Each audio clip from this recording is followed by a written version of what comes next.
السلام علیکم ملګرو، عمران ما او دې ټایم کې تاسو ګورئ پښتو ایچ ټي وي.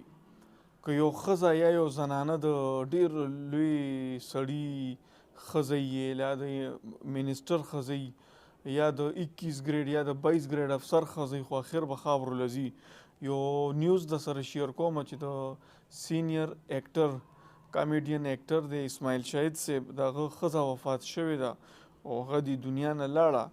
نو د ای چې د جنازې کم منظر دی هغه ویډیو زه تاسو سره شیر کوم. دا ویډیو لږه مکمل وګورئ. دا فرسي مراد څه څه کې پسځي زه ما څه خو دغه لوکل لاغلی راځه موږ سره په بایک کې نه نشته را باسته راځه ځان به دې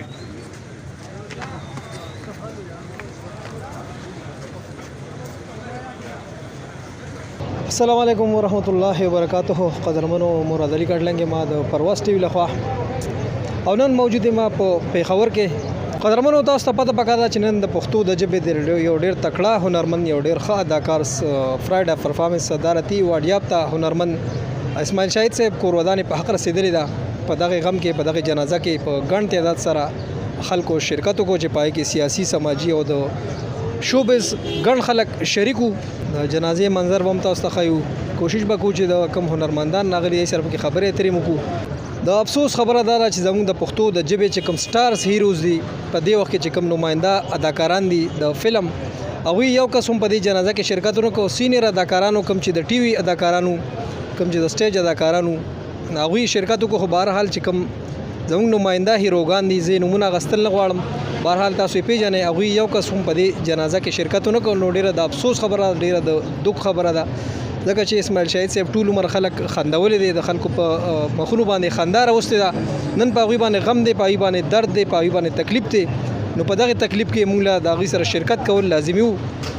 زموږ اداکاران له پکار د شوبز حلقو له پکار وو چې هغوی په دې جنازه کې په دې غم کې د هغوی سره نن اوږه په اوږه ولاړ وي او شرکت یې ورسره کړی وی. قدرمنو دې وخت زموږ سره د پاکستان ټلویزیون سینیر هنرمندان ډېر تکړه هنرمندان سماج شاه صاحب زموږ سره ولاړ، هغوی سره هم خبرې اترې کوو چې نن په اسماعیل شاهد صاحب باندې غم دی، تکلیف دی، درد دی. د هغوی حوالې سره تاسو څه ویل غواړئ؟ بسم الله الرحمن الرحیم. کل نفس ذائقة الموت. هر جاندار د پاره، هر انسان د پاره الله پاک د مرګ ذایقه ایښې ده. موږ دنیا نه ځو، په دې دنیا کې څوک به نه پاتې کېږي، دنیا فاني ده. ښه انسان هغه دی چې هغه د دنیا لاړ شي خو چې خلک یې په ښه لفظونو کې یاد کړي، لفظونو کې ځان سره ښه عمل ویسي، ښه عمل یې ورسره ښه لفظونو کې یاد کړي. اسپیشل زموږ ډېر ښه فنکار دی، ډېر سینیر فنکار دی، تاسو سره ډېر زیات کار هم ډېر کار مې ورسره کړی دی. زما سینیر دی، زما استاد هم دی، زده کړه هم دې کړې ده او د هغې د کورودانه په حق ورسېده. نو ډېر زیات خفه شو چونکې دا روان لاره ده، په لاره به مې ټول ځو مونږ، بالکل او یقینا ټول دې نه تېښته نشته دی. خو مونږ اسماعیل شاهد په دې غم کې برابر شریک وې. فنکار ایکشن موومنټ زموږ د فنکارانو تنظیم دی او زه د هغې وایس چیرمین یم او زموږ څومره ممبران چې دي یا څومره زموږ ورکرز دي یا څومره زموږ د کابینې ارکان دي ټول په دې جنازه کې شامل دي، ټول راغلي دي او مونږ په دې غم کې اسماعیل شاهد صاحب سره مکمل شریک وي.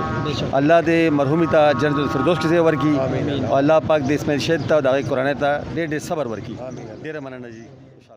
دا ویډیو تاسو مکمل وکړه. نو دې کې مونږ چې ته داسې لکه د مراد علي کاټلنګ ووي چې لکه د فلم ته نه نوم دې خو نومونه ونشته، خو زه د تعلم لکه جهانګیر خان شو، ارباز خان شو، عجب ګل شو، ای په دې جنازه کې نو وي. نو بسر سړی ستا ملګری تر هغې پورې چې کله ته خپله پاور کي او کله چې ستا پاور ختم شو او ستا دغه دوران ختم شو نو بیا دنیا کې څوک هم ستا نه دي. مننه.